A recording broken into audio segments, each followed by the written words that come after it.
Hello, my name is Mr. Dowling and I am here today to help you with paper 1 of the English B exam. That is all to do with writing. I'm sure you are great writers already, but I have 10 tips, 10 reminders for you ahead of the exam.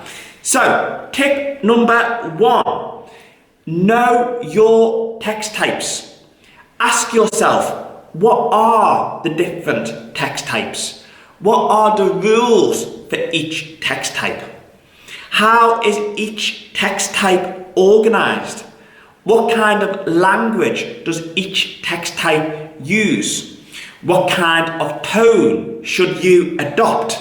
What kind of visual features should be included?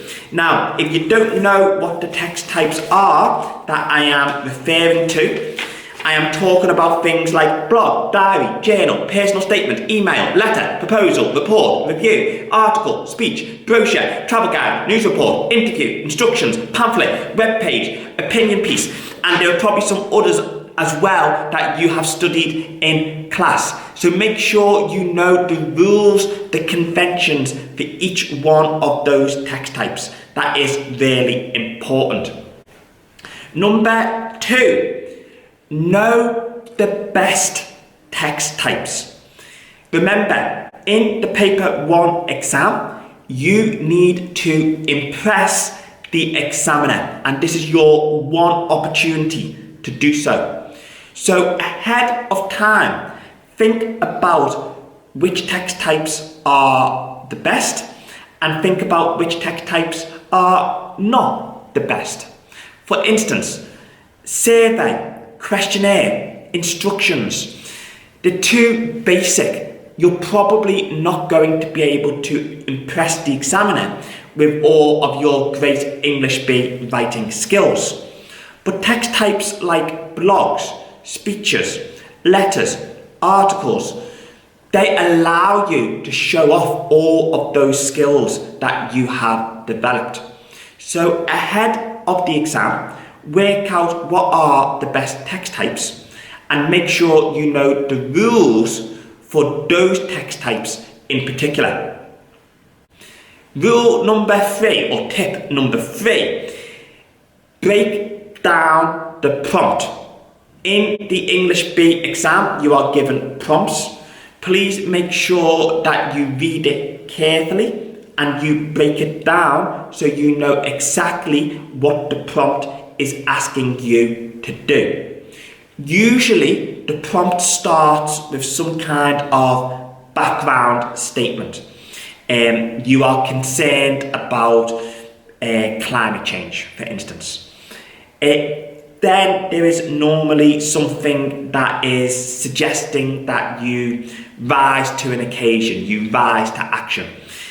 You are concerned about climate change, you want to inform other people about the dangers of climate change, something like that.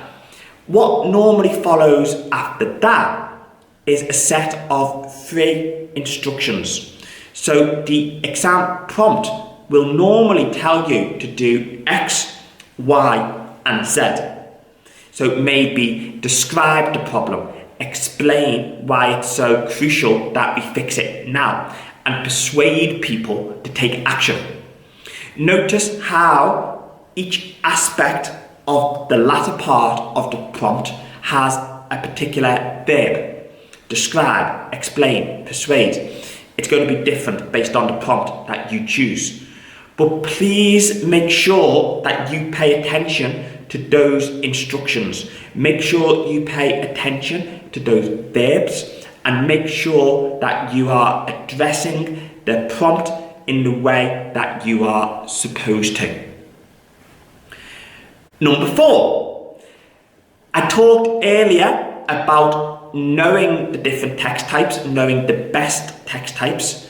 What you need to do now is pick the most appropriate text type for the prompt that you have chosen. So for each prompt, you are given 3 choices. and make sure that the prompt you pick is relevant. Make sure the text type you pick is relevant to the prompt. So for instance, if you're asked to conduct some kind of personal reflection, make sure that you pick something like a diary. If you are communicating with a friend, obviously you would want to write a letter or an email. If you are speaking to a wider audience, then maybe it might be an article, a speech, a leaflet, a pamphlet. So make sure that you pick the best text type based on the choices that you are given. If you pick the wrong one, you're not going to be successful, unfortunately, in this exam. Number 5, and this is crucial, plan. I can't really go into much detail about this. I just need to tell you, plan. So you picked your prompt, you picked your text type. Spend 5 minutes just jotting down some ideas. It's up to you how you want to do it. It could be a mind map, it could be bullet points, it could be a mini outline of exactly what you are going to do, it could be a little sketch, whatever. It's just important that you actually do plan. If you don't plan, you don't know where you are going, and I am sure that you will end up going off track and you will lose marks. The best students always plan their work ahead of time. Number 6, please make sure that you address all aspects of the prompt equally. And this is why planning is important. When you plan, you can look at the ideas you have come up with. You can then cross-reference those ideas with the prompt and make sure that you are addressing all parts of the prompt. Remember earlier I said that the prompt normally includes 3 instructions, 3 verbs. Make sure you address each one equally. If you are a standard student, if you are your typical student, I would suggest that you write 1 paragraph per aspect of the prompt. So it might be 1 paragraph in which you describe the problem surrounding climate change, 1 paragraph in which you explain why it's such a big problem, and 1 paragraph where you persuade the reader to take action. I think that's a fairly easy way of doing it. If you are a much more capable student, someone who wants to challenge themselves, I would say do it whatever way you want. I don't want to stifle your creativity, but please make sure that you are addressing all aspects of the prompt equally. If you don't, you're losing out in terms of the balance of your work, and that will mean that you don't get top marks. 7. Please add flair to your language, and this all relates to criterion B, which gets you criterion A. Criterion A, I'm thinking English B, criterion A, criterion A. Criterion A with 12 marks for language. You need to show the examiner that you are very competent when it comes to your handling of the English language. You don't just write the English language well, but you can also experiment a little, and you know how to use certain things effectively. My advice to you as English B students is to make sure that you use different sentences. Use different sentence lengths, short, medium, long. Use different sentence types, simple, compound, complex. Make sure you are including advanced vocabulary, words that make the examiner go wow. Make sure you are including advanced punctuation, so it's not just commas and full stops, it's also things like brackets, question marks, exclamation marks, dare I say colons, semicolons. Those will definitely impress the examiner. Use idioms as well. The mark scheme says that you should use idiomatic language to get top marks. So use some of those idioms, those common sayings that you have learned in class, and integrate them into your work. Another thing I would advise you to do is to try and incorporate imagery, similes, metaphors, personification, anything that helps put an image in the reader's head. This is not mentioned in the mark scheme, but it will no doubt impress the examiner if you do it, and you could argue it links to idiomatic language anyway. Whatever you decide to incorporate into your work, make sure it's appropriate. So if you're asked to write a formal essay, obviously you wouldn't be using exclamation marks, question marks and metaphors unless you somehow integrate them into a quote, for example. Number 8, explain in detail. So don't just put forward your ideas, your points, extend your ideas.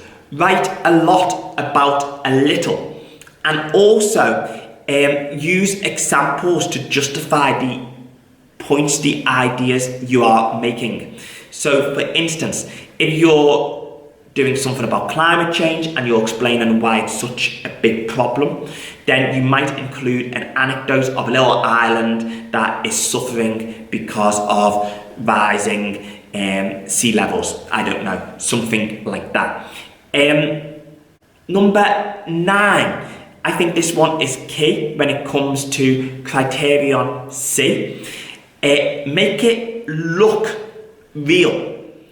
So by this, I mean make it look like the text type you have chosen. If you are writing an email, have at the top 2, have things like CC, subject, make it look like an actual email. If you're writing a blog, we want headings, we want boxes where there might be images. Don't draw the images, just have a box and maybe write a little comment saying what the image would be. We should have a comment section at the end. If it's a news report, obviously have columns, so make it look like the text type you have chosen. That was number 9. And number 10, the final one, proofread. This goes all the way back to criterion A, language. Obviously you want your language to be accurate, so you need to proofread to check that your language is accurate. I would suggest that you do this 3 times. You do it after every sentence, you do it after every paragraph, and you do it at the end of your overall work. That way you won't forget. So anyway, those are my top 10 tips for the English B writing exam. I hope that you found this video useful. If you did, please give it a like, a subscribe, please tell your friends about it. But anyway, I just hope that you do well in the exam, and I'm sure that you will do. Goodbye.